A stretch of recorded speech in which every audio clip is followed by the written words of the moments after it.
आरो बिथांनि जे बिसायख'थिनि माखासे आदब खायदा बेनि थाखाय जे दिनै जोङो 11टा बिपिएफ हिसाबै बादायदोंमोन आरो 10टायाव जों देरहासार जानो हादों।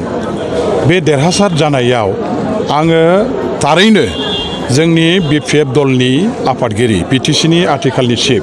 मानगोनां हाग्रामा महिलारि बिथांखौनो धन्यबाद होनांगोन। मानो होनोबा बिथाङा केन्डिडेट सायख'नायनिफ्राय आरम्भ खालामनानै केन्डिडेटफोरखौ देरहाहोनांगौनि थाखाय बिसायख'थिनि जे माखासे आयदा माने आदब खायदा कौशल बेखौ जेरैबायदि बानायबाय सोरजों लोगो जानानै जों बिसायख'थिखौ बादायोब्ला गोरलैयै देरहासार जानो हागोन, गासैबो जाफुंसार जानो हागोन। बिनि गासैबो बिथिंखौ नोजोर होनानै एनडिए दलजों गोरोबनानै जे बिथाङा बिसायख'थियाव बाहागो लानायनि थांखिखौ लादों आरो बिनि गेजेरजों खामानि मावनानै जों देरहासार जानो हादों। जुदि इलेक्शन स्ट्रेटेजिया जोंनि माखासे रणकौशला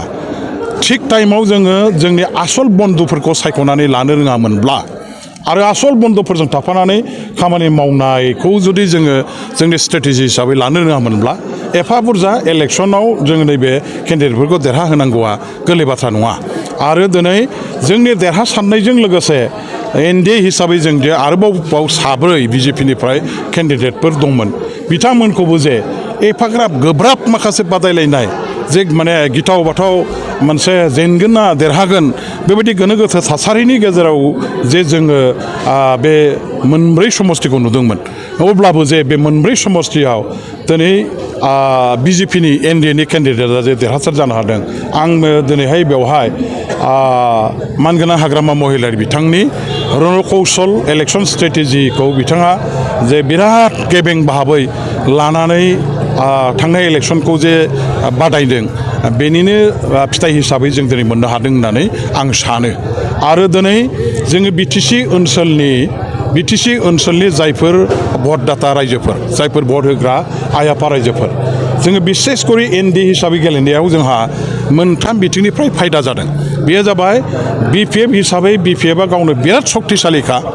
आरो बिपिएफनि भटारानो दिनै बेवहाय जेरै नायो बिथिंजायनो बांसिन नुयो। आरो बेजों लोगोसे बिजेपि थाबाय एनडिए हिसाबै, एजिपि थाबाय एनडिए हिसाबै बे मोनथाम दलनि खौसेयै जुजिनायनि जे बिसायख'थि बेवहाय जोंनि बिपिएफ बिजेपि एजिपिनि भट होग्रा जायफोर रायजो राजाफोर सापर्टारफोर मावथिफोर बिथांमोनहा खौसेयै खामानि मावबाय बिपिएफआ बिथांमोनजों खौसेयै मावबाय आरो बिपिएफनि भटार बिजेपि एजिपिनि भटारफ्राबो जयैनो एनडिएनि केन्डिडेट हिसाबै जेराव जे जायखौ केन्डिडेट हिसाबै थिसनदों जाय पार्टिनि बेनो होनानै देरहासार जाहोनो हादों। बेवहाय जोंहा बिराद मोनसे गिदिर सक्ति आरोबाव जोंहा जग जादों। आरो बे मोनथाम सक्तिया मोनथाम गोहोआ लोगो नांनानै जे जोङो जुजिदों बेवहाय खुनु दिनै जोंनि उल्टा हान्जाफ्रा थावरिनो हायाखिसै। बिथांमोनहा दिनैहाय बारहुंखाजों बुखार जानाय बायदि जेरावबो बुखार जाजोब्बाय, थेर बेथेर जाजोब्बाय, सोरलां बोरलां जाजोब्बाय। बिथांमोनहा दिनैहाय बेवहाय खुनु नाम गन्ध गैयै बे अबस्थायाव थानो गोनां जाबाय। दा बिनि थाखाय जों दिनैनि बे बिसायख'थियाव देरहासारनायाव एक सेथिया बिपिएफनि राजत्व, बिपिएफनि सक्ति, बिपिएफनि गणभित्ति बेखौ जों बिटिसि ओनसोलाव जोंनि बिपिएफआ दिनैहाय गायसननानै लानो हाबाय। बे बिसायख'थियाव जोंनि मोनसे देरहासारनायनि हिसाबै एचिभमेन्टनि मोनसे एग्जाम्पोल हिसाबै जों बेखौ बुंनो हायो। सरकार हिसाबैथ' जोङो बिटिसियावबो दं, आसामावबो दिनै एनडिएआनो सरकार बानायगोन। बे हिसाबै मोननैबो सरकाराव जोङो दिनै थानानै आरोबाव सरकार सालायसिगोन। बिसिडिसि टिसिएलटिसि जोंनि आखायाव थाजोब्बाय। बेवहाय दिनै बिपिएफनि बादै दस्रा पार्टिनि बाथ्रा रायजो राजाफ्रा खुनुदिन रावबो सिन्था खालामनाय नंला। बिपिएफनि अनगायै सोरबा इउपिपिएल सोरबा कंग्रेस सोरबा गुबुन गुबुन दल जे दं बेफोर हान्जानि बाथ्रा खोथाखौ दिनैसिमहालागै जायफ्रा बेफोर हान्जाफ्राव दंमोन अब्लाबो बिथांमोनहा बे हान्जाफोरखौ बावजोबसिगोन, गारजोबसिगोन आरो बिपिएफखौनो मोनसे आंगो गावबागाव बेनि रायजोफोरनि ओनसोलनि दल हिसाबै गनायथि लागोन। आरो बे जोंनि इलेक्शननि दारैहाय मोनसे बिग एचिभमेन्ट होननानै आं साननानै लायो। दा बेखायनो जोङो नैबे इलेक्शनाव देरहासारनायाव देरहानायनि थाखाय जेसेबां गोजोननाय दं बिरोधि दलखौ जोङो दिनैहाय साफा हाद्रि खालामजोबनो हानायाव जोंहा गोजोननाय दं एलेखानि आइ आफा रायजो राजाफोरखौ बिपिएफनि सिङाव लाबोनो हाजोबनायनि जे मोनसे राजखान्थियारि थासारि फैबाय आरो बे थासारिखौ जों फैबाय थानाय दिनावहाय बिपिएफनि जोंनि सक्ति बृद्धिनि थाखाय जों आरोबाव खामानि मावलांसिगोन मन्त्रि सभायाव बिपिएफनिफ्राय साबसे मन्त्रि मोनगोन मन्त्रि मोना बेखौ बेसेबां मोनो मोनाखौ आं दा बेवहाय आंनि खुगाजों बुंजानाय बाथ्रा नङा गोजौआव रायलायनाया जागासिनो दङ आरो जे साबसे मोनो जायखिजाया जोङो बिपिएफ हान्जानिफ्राय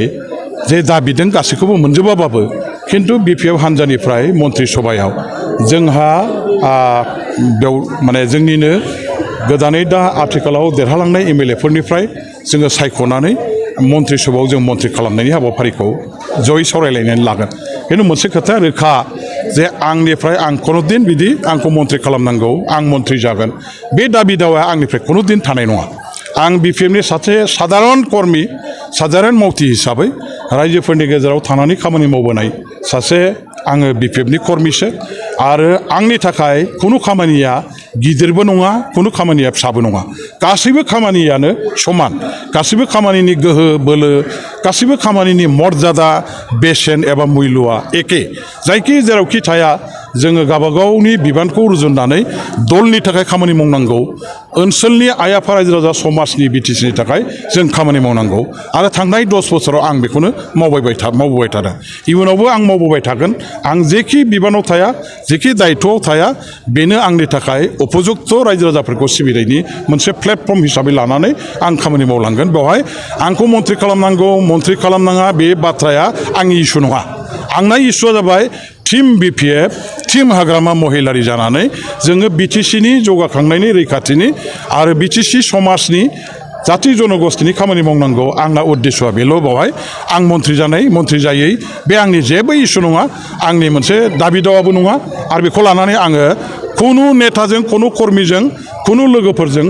सावरायनायबो आंनिफ्राय नोंथांमोनहा खोनानाय नङा आरो इयुनावबो आं सावराया नोंथांनि बादिब्ला बिपिएफनो निश्चय थागोन मोनसे जिल्लायाव सासे मोनोबा मोजां मोनबा जिल्ला दं जिहेतु मोनबा जिल्लायावबो जोंहा मन्त्रि जानो हानाय जोंनि गोबां गागि गोरों आखा फाखा दैदेनगिरिफोरानो देरहालांबाय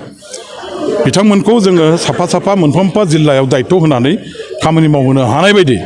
मोनबा जिल्लानि साबा मन्त्रि मोनबाथ' मोजां आरो बेखौनो हयथ' जोंनि दैदेनगिरिया रायलायगोन दाबि खालामगोन आरो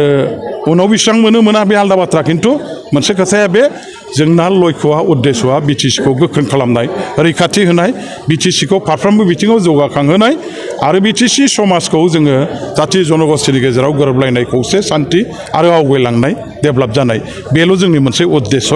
मन्थ्रिया बेसेबां मोना बे जोंनि उद्देश्य नङा जोङो बिसायख'थियाव बिपिएफआ इउपिपिएलखौ फेजेनाखै इउपिपिएलखौ गाज्रि फेजेनदों जोबस्रांहोदों धंस खालामदों होनोबा बिटिसिनि आइ आफा भट होग्रा रायजो राजाफोरसो रायजो राजाफ्रा थगायनानै राजनिथि खालामनायखौ मोजां मोना खुगायावल' गोदै गोथाव गिदिर बाथ्रा बुंलानानै आन्दायद्ला होनानै आखाइजों जेबो मावै मोगथाङाव जेबो जाफुङै बेबायदि खान्थिनि राजनिथिखौ बिटिसि ओनसोलनि आइ आफा रायजो राजाफ्रा मोजां मोना 5 बोसोराव मोनसे एक्सपेरिमेन्ट खालामदोंमोन इउपिपिएलखौ सरकाराव फज'नानै 5 बोसोर थांनाय बिथांमोननि सरकारनि आमोलाव बिथांमोनहा जेरैबायदि बाथ्रा बुंबाय अख्रांनि हाथरखि थुख्लायनाय बाथ्रा सिमाङावबो जाया मोगथाङावबो जाया माखासे बाथ्राफोरखौ जबानफोरखौ होनानै जेरैबायदि खामानि मावगोन होननानै फोसावबाय जेखौनाखि बिथांमोनहा जिन्दगि मावनो हाया आरो बेनि थाखाय दिनैहाय रायजोफ्रा जबाब बिदों जे नोंसोर जे इसिबां मावनायनि बाथ्रा बुंदोंमोन इसिबां जे जबान होदोंमोन बिनि मोनफा उदाहरणखौ होलाय बिनि मोनफा गासैबो माने मावनायनि फिथाइखौ देखायलायसाय दिनै बिथांमोनहा होनो हाया आरो बेनि थाखाय बिथांमोनखौ रायजोफ्रा माने फोथायखेबस' खालामदों थगायदों आरो बिथांमोनहा गावसोरखौल' नायदों बिटिसि आइ आफा रायजो राजाखौ नायाखै बिथांमोनहा फोथायजाथाव लिडार नङा बे दला फोथायजाथाव दल नङा आरो बे दलनि दारै जेबो जाया बे दलनि दैदेनगिरिफोरनि दारै जेबो जाया नैबेखौ रायजोफ्रा 100% दिनैहाय प्रमान सहकारि मोननानै दाख्लैनि बिटिसिनि इलेक्सनावनो जोगारखादों एमएलए इलेक्सननि दारै जोगारदों बे नङा बिटिसि इलेक्सनावनो जोगारखादों बिटिसि इलेक्सनाव गाज्रि रोखोमै जेनदों आरो बेखायनो दिनै राजनिथियाव रायजोआसो राजा रायजोआसो भट होगोन आरो रायजोनि भटजोंसो देरहानो हागोन रायजोखौ गोसोआव दुखु दावदाब होयोबा रायजोखौ थगाय थसि खालामोबा रायजोनि साननाय हनायखौ फेलें खालामोब्ला बेवहाय रायजोफ्रा भटदाता रायजोफ्रा बेखौ माब्लाबाबो निमाहा होआ आरो बेखौ माब्लाबाबो नैथि खेबनि थाखाय सायख'नानै गोहोआव लाबोआ आरो बेखौनो थांनाय बिटिसि इलेक्सनाव रायजोफ्रा गोख्रों रोखोमै फिन साजा होनायनि मोनसे हाबाफारि हिसाबै बिथांमोननि हेंथायै भटखौ होनानै बिपिएफ हान्जाखौ 28टा देरहाहोदों सरकाराव लाबोदों आरो बिटिसिनि सरकाराव लाबोनायनि उनाव जा एमएलए इलेक्सन जाबाय आरो बेवहाय जा एसे दंबावो बेखौबो गोदि गोला साफा खालामजोबसै होननानै एकदम बैसाग दाननि बारहुंखा अखा सारअन्थाइजों दिनैहाय एकदम माने मोनसे बुस्रांलांजोबनाय सुस्रांलांजोबनाय बेबायदि मोनसे थासारिखौ एमएलए इलेक्सनाव रायजोफ्रा इउपिपिएलनि थाखाय खालामदों आरो बिसोर माब्लाबाबो जाखां हाला जोबस्रांबाय बिसोर धंस' जाबाय राम नाम सत्य है बेनि बादै आरो दस्रा जेबो गैला